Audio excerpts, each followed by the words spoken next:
Testing. Simba, come here. Oh. Right, welcome back, guys. Welcome back to Al's kitchen. Right, welcome back, guys. Welcome back to Al's kitchen. Where's my mic? Simba, you've ruined my mic. Never work with children and dogs, eh? Welcome back to the show. This is Al's Kitchen, but this is not an ordinary show. What I thought I'd do is, for the month of February, we're going to go back in time, back to near where it all started, to show you some classics, some true curry gems. I'm going to give you 4 curries over the next 4 weeks, starting today, and these probably are my... Any more interruptions? These are probably my all-time favourites, but that is really hard. I mean, what a question. Al, what's your favourite curry? That's like asking somebody to choose which child they love best, Jack or Jill. Don't know, but I'm going to try my hardest. Going to give you 4 curries. I'm going to take you right back to 2022, where I cook you up a nice King Prawn Chilli Masala. This one is to die for. Remember, you can always use chicken, meat or fish. Let's enjoy the show. Let's go back in time.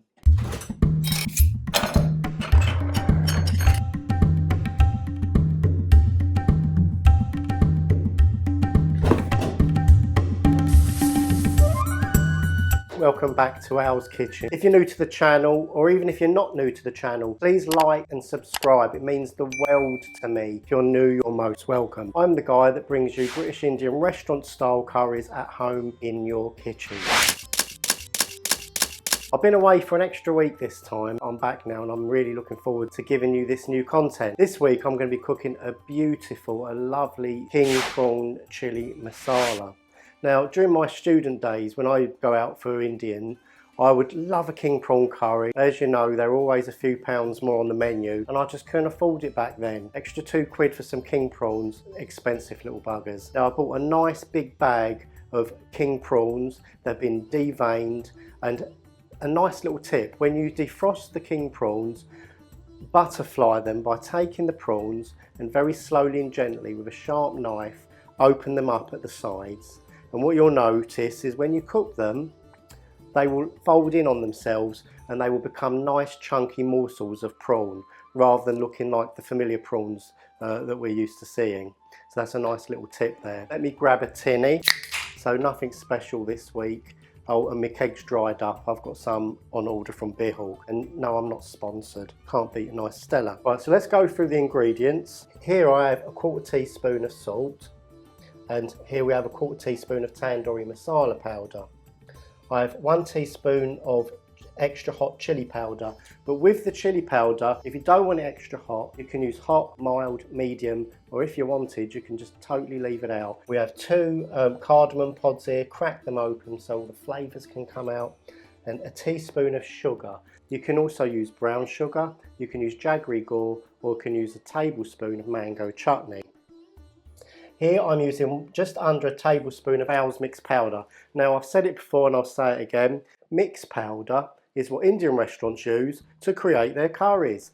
They buy individual spices like cumin, coriander, curry powder, chili powder, turmeric, and they basically make a nice blend of their own. It tastes totally different to shop bought then, and it really changes the way your curries come out. So do check out the recipe. I'll be leaving a link in this little pop-up box here or in the description box below. We're going to be using a tablespoon of minced or blended garlic paste. I use fresh only or frozen. I don't use the shop bought in jars. They contain lots of preservatives and it's going to make your curry taste really sour and bitter because the preservative is like a vinegary kind of juice.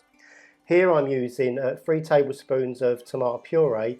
Literally just squeeze it out. I use a measuring spoon for all my measurements, so it's not teaspoons that you stir your tea with and dessert spoons as tablespoons. You might find that if you've been using teaspoons and dessert spoons for your tablespoons, that the curries or the ratios might come out different to what I'm cooking here in the kitchen. If you want to follow me accurately, use the measuring spoon. So 3 tablespoons of tomato puree mixed with some water, really simple, don't overthink it. I've got 2 large Kenyan chillies or green finger chilies here, and to garnish we'll be using some coriander, and also we're going to sling some coriander in the curry and a little squirt of lemon juice. I will also be using a tablespoon of coconut milk powder. Heat up some oil. Okay, so once you've warmed your oil through, we're going to add a tablespoon of the garlic paste. You don't have to be really accurate with the measurements. It's totally fine, a little under or a little over. Just mellow that out. It's going to fry out the rawness of the garlic. And then we're going to see magic happen further down the line. You notice I'm using the back of the spoon so we don't create lots of scratching noises, yeah? Right, so now what we're going to do, we're going to add our spices and we're going to fry them out. There's the mixed powder, chili powder, tandoori masala powder and cardamom pods. Just fry them out in the oil, and we're going to basically take away their rawness and their bitterness. Some people say curry tasted grainy or gritty and bitter. This can be either because you've burnt the spices or you haven't cooked them for long enough. So basically you've got to get that balance right. As you know, if you're a fan of the channel, I recommend using an aluminium frying pan, but we're just going to fry these spices out for around 30-40 seconds. Just watch them. You want a nice little sizzle, they're bubbling away, they're in the oil, it's not overly hot, and we're just going to cook them out nice. Yeah, just take them off the bottom, just sit and redistribute. And now I'm going to loosen things up a bit with a little tiny splash of base gravy, yeah.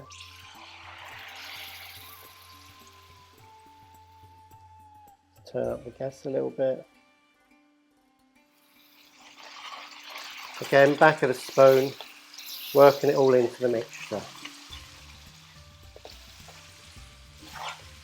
Oh, my aprons, the Owl's Kitchen All About the Base, they're stuck at customs. I'm told COVID or Brexit, or a combination of the two. But as soon as they reach my house, I will be putting it out there. You can buy them, and you can join my curry fan club. That's it. So we've worked that base gravy into the spices. Going to cook that out. Yeah, I chose not to use my high-sided pan this week. I was missing my trusted and loyal original aluminium pan. I actually lost it. I've spent about 20 minutes looking for it. I found it in a big pile of laundry in the washroom. God knows what it was doing in there. That's it, so cook that out, let that bubble away. Put in a tablespoon of the coconut milk powder. You can buy this on Amazon, some online shops, some supermarkets. That's it, melt that in. This milk powder also gives the curry a lovely texture too. Just make sure you get out all the lumps from the coconut, yeah? That's looking sharp. So once we've cooked out that lot of base, build again. Now I'm not giving you measurements, because I think when you give measurements, precise measurements, you can go wrong. This is a serving for one. You know how much is going to fit in the bowl for one. Just use your eye. If it's filling the base of this pan up, it's going to be more than enough for one person.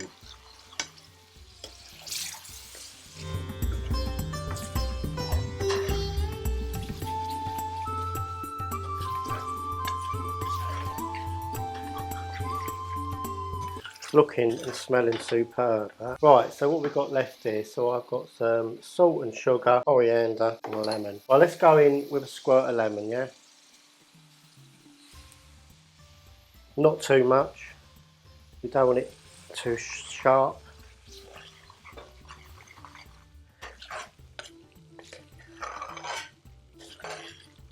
Let's throw these prawns in now, and you watch as they go a nice pink colour and they start to turn in. Right, so let that all caramelise down.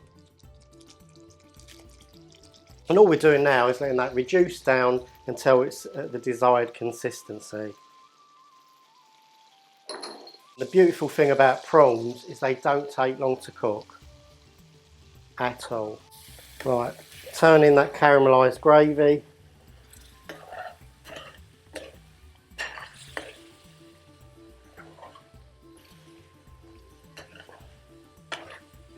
Going to throw in a handful of fresh coriander now. Isn't that beautiful?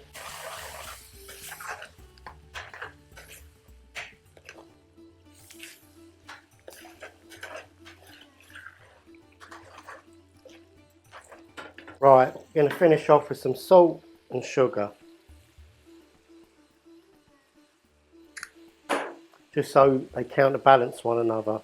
The salt's going to bring out the savoury, the sugar is going to make the whole dish nice and mellow and soft, with a touch of sweetness. So look at that, all those flavours have come together, looking absolutely beautiful in that pan. I'm really excited. I haven't had a king prawn for ages. That's it, all the oil's risen to the top, the little craters have formed, and that shows us that it's time to plate up. Look at that. Absolute beauty. Amazing. Absolutely amazing. Those lovely king prawns, eh? Oh wow. Absolute deliciousness. That beautiful gravy. Shake. Oh my god. So good. And we're going to finish off with my signature piece of sliced lemon. A king prawn chili masala. Come on, let's have a look at that. That is fantastic. And now it's time for the taste test. Now this is worth waking up for, I tell you. If you come home and someone's cooked this for you, I'm telling you, they love you. Look at that. Look at that beautiful king prawn. Look the way it's folded up on itself. Butterflied king prawn in that lovely chili masala gravy. Right, I'm just going to take one king prawn in this taste test and really express everything I'm tasting and feeling. I can't even begin to tell you. Flavours dancing around in my mouth. This is Paso Doble all over again. Forget Strictly, there is a bolero playing out on the innards of my mouth. You've got to try it at home. And I've got to have another king prawn. Oh, I can't stop at one, I'm so sorry about that. Look at that. Let's go again. Oh my god! That is sex in a bowl. I'm actually really serious. This is like stonking. I'm really enjoying life at the minute. I hope you are too. If you're not, just follow some of my videos. You'll feel better at the end of it. I'm out of here. But I'll see you very soon. Click like and subscribe.